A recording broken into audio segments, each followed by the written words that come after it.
This report is based on a recent thread by Kim.com that I believe is important for people to be aware of. Last June, puppet President Volodymyr Zelensky warned the public that Russia was planning to attack the Zaporizhzhia nuclear power plant in Ukraine.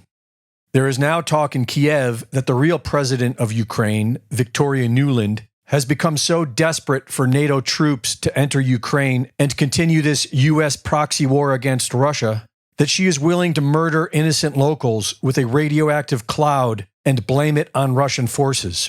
And if you know about Victoria Nuland and the government she works for, then this is absolutely a possibility. Independent journalist Gonzalo Lira, who was arrested and left to die in his jail cell by Nuland's forces, did an excellent job describing Victoria Nuland and the United States agenda in Ukraine. I highly recommend watching the entire thing, but here is my short edit. Victoria Nuland is carrying out a policy which is very, very simple. The American goal, foreign policy goal, is to have a weak and preferably divided Russia, a Russia like the good old days in the 90s.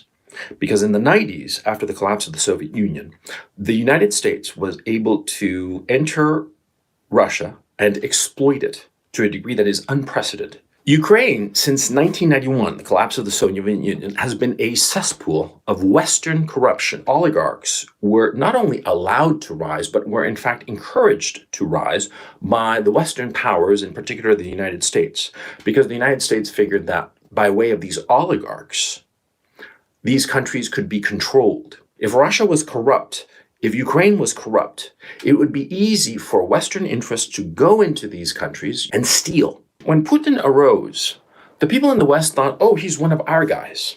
But what they discovered, to their dismay, was that when Putin took power in roughly 1999, he cut a deal with his oligarchs. You stay out of politics and I'll stay out of your grift. But what happened was that slowly over the years, Putin started edging out the oligarchs. And even as he put in his own oligarchs, he started making those oligarchs smaller and weaker, which is what he's been doing for the past 23 years.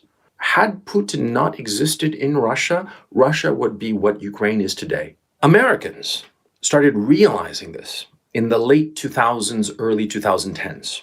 They started realizing that Putin was subtly resisting them, resisting their attempts to turn Russia into a whore. These Ukrainian extremists, they hate ethnic Russians. And that fits very neatly with Nuland. Because Nuland, throughout her career, she has always allied herself with groups that were extremely antagonistic towards Russians. She's always allied herself with people who hate Russians. When the Maidan Revolution started, she supported the right sector. She micromanaged the Maidan Revolution, and that implicated her. When Poroshenko came to power, the next president, she made sure that that government abused the Russians. And of course, she made sure that the Ukrainian army started getting seriously supplied with weapons, and she used that Ukrainian army, and she micromanaged this, to attack the Donbass. You have to understand that in a very real sense, Victoria Nuland has been president of Ukraine since 2014. And so the weapons flowed into Ukraine from starting in 2014 after the coup d'etat. She brought in the weapons. She's like the nexus of all these different interests that want to exploit Ukraine and use Ukraine to attack Russia, with the ultimate goal of breaking up Russia and bringing back the good old days of the 90s, the good old days for the Westerners, the very, very bad old days for the Russians. The Russians don't want a repeat of the 90s. That was traumatic for them, as it would for any country. Word on the street is that the current commander-in-chief of Ukrainian forces isn't up for the task of attacking their own nuclear power plant. And so Nuland is looking to replace him with Budanov, who will become the next Zelensky if he commits this war crime for the U.S. State Department. If these rumors are being considered by Russia, you can expect a major push to take control of Ukraine before it's too late. Greg Reese reporting.